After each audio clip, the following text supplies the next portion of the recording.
Hello dear student, this is Suman Dutta. তো আজকে present হলাম নতুন একটা ভিডিও নিয়ে। আজকে থাকছে ত্রিপুরা ক্লাস 6-এর জন্য আরেকটা গুরুত্বপূর্ণ অঙ্ক। তো আমরা আজকে পেজ নাম্বার 132-এ চলে আসছি। কোথায় 132-এ চলে আসছি? সেখানে ক্লাস 6-এর যে গুরুত্বপূর্ণ অঙ্কগুলো আছে সেগুলো আমি এখানে ডিসকাস করব, ঠিক আছে? তো এখানে যে চ্যাপ্টারটা আছে সেই চ্যাপ্টারের নাম হলো পরিসীমা এবং ক্ষেত্রফল। 132-এ যে চ্যাপ্টারটা আছে সেটা হলো পরিসীমা এবং ক্ষেত্রফল।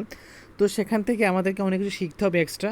তো আগে এই অঙ্কটা করে নিচ্ছি। সেটা দেখো 132 পেজে 1 নাম্বারের এ নাম্বারটা, যে আয়তক্ষেত্রের পরিসীমা এখানে দিয়েছে 14 সেমি, প্রস্থ আছে 2 সেমি, এটা কিন্তু ম হবে, ঠিক আছে? ম এবং দৈর্ঘ্য কত?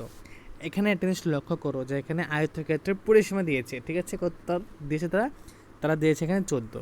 আমার এখানে প্রস্থ আছে কিন্তু কী নেই? দৈর্ঘ্য নেই। তো আয়তক্ষেত্র অঙ্ক করতে গেলে দৈর্ঘ্য মাস্ট বি লাগে। তো সবার আগে আমরা এখানে কী লিখবো ধরি অথবা মনে করি দৈর্ঘ্য ইজ ইকুয়াল টু এল সেমি। কী সেমি? এল সেমি। তারপর ডাইরেক্ট আমরা ইজি লিখে নেবো, মানে লিখে নেব, কোনো কঠিন দরকার নেই। লিখে নেবে প্রশ্ন অনুসারে অথবা এ টি কিউ, যে কোনো একটা লিখতে পারো। এ টি কিউ লিখতে পারো অথবা প্রশ্ন অনুসারে লিখতে পারো। লেখে আমাদেরকে দেখো একটা জিনিস লক্ষ্য করতে হবে, এখানে আয়তক্ষেত্রের পরিসীমা কত দিয়েছে? 14 সেমি। এটা তাদের, মানে যারা অঙ্ক লিখেছেন। তো আমাদের জানতে হবে যে আয়তক্ষেত্রের পরিসীমা কী। আয়তক্ষেত্রের পরিসীমা একটা সূত্র, সেখানে আয়তক্ষেত্রের পরিসীমার সূত্র হলো 2 ইন্টু দৈর্ঘ্য যোগ প্রস্থ। এটা হলো আয়তক্ষেত্রের অঙ্ক সিস্টেম, ঠিক আছে? তো যেহেতু এখানে আয়তক্ষেত্রের পরিসীমা দেওয়া আছে 14 সেমি, আমরা জানি কি 2 ইন্টু দৈর্ঘ্য যোগ প্রস্থ, সেটাকে লিখবো প্রশ্ন অনুসারে লিখবো বা এটিকুই লিখবো, লিখে 2 ইন্টু দৈর্ঘ্য যোগ প্রস্থ লিখবো ইজিক্যাল টু দিয়ে।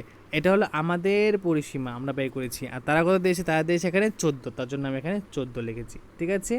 তো 2 ইন্টু এখানে দৈর্ঘ্য কত লিখেছিলাম আমি? এল। আর প্রস্থ এখানে আছে 2। দেখো প্রস্থ দেখো এখানে 2 সেমি আছে, এখানে প্রস্থ 2 সেমি আছে, ঠিক আছে? যার যার জায়গায় তার নাম বা মানে ফর্মুলা বা যে সংখ্যাটা বোঝানোর জন্য সেটা বসালাম। তারপর ইজিক্যাল টু 14 দিলাম, দিয়ে এই 2L-কে একবার গুণ করলাম, কত হলো? 2L। আর 2কে গুণ করলাম, কত হলো? 4। মধ্যে কি চিহ্ন আছে? প্লাস, এখানে প্লাস চিহ্ন বসিয়েছে, এখানে 14 আছে। তো এখানে 2L ইজিক্যাল টু 14 সাথে এই 4কে 14 সাথে নিয়ে আসলাম, ঠিক আছে? তাহলে 10 থেকে 4 গেলে কত হবে? সরি, 14 থেকে 4 গেলে 10 হবে। তো 2L দিয়ে আমি যখন 10কে যখন ভাগ করতে যাব, তাহলে L ইজিক্যাল টু কত হবে? 5। তাহলে L মানে এখানে কত? 5। তো L আমাদের কী ছিল? L আমাদের ছিল দৈর্ঘ্য। তাহলে এখানে দৈর্ঘ্য কত? দৈর্ঘ্য হলো 5। আমরা লাস্টে লিখবো সুতরাং দৈর্ঘ্য ইজিক্যাল টু কত? 5। ওকে। তো যদি আজকের ভিডিও তোমাদের কাছে ভালো লাগে থাকে, অবশ্যই ভিডিওটা সবার সাথে শেয়ার করবে, ঠিক আছে? তো দেখো এইখানে আরেকটা অঙ্ক দেখো আছে, সেটাও কি বর্গক্ষেত্রের পরিসীমা 20 সেমি এবং বাহুর দৈর্ঘ্য কত? তো আমাদের মনে রাখতে হবে যে বর্গক্ষেত্রের একটা বাহুর দৈর্ঘ্য মানে সম্পূর্ণ বাহু যদি হয় তাহলে এটা 4 একক ধরে, ঠিক আছে? তো বর্গক্ষেত্র যেটা আছে না, এটা এই সবগুলোকে 4 একক ধরে, 4 একক 4 একক 4 একক ধরে, ঠিক আছে? তো একটা বাহুর দৈর্ঘ্য কত? তো এখানে বর্গক্ষেত্রের পরিসীমা কত? 20 সেমি। আমরা এখানে বের করতে হবে একটা বাহুর কত দৈর্ঘ্য কত।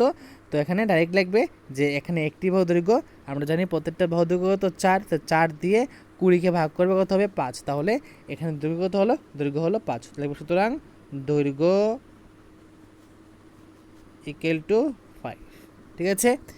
তো এই হলো উত্তর।